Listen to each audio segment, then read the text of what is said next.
Hello everyone, and welcome back to Wicked Reading. Today I'll be reading SCP-1699, Inferior Volcano. Object Class, Euclid.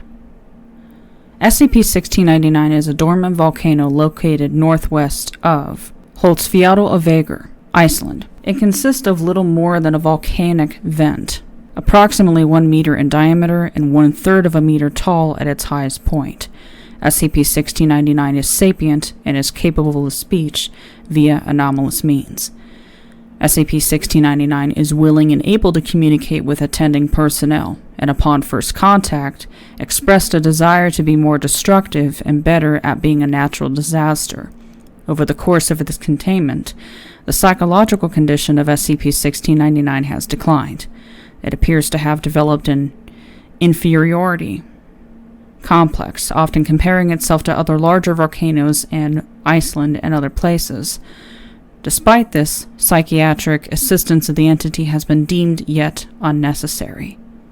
Special Containment Procedures.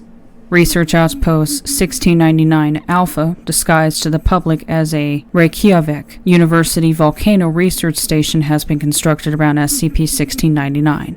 Plainclothes security personnel are to patrol the area surrounding SCP-1699 regularly, and are to turn away civilians attempting to enter.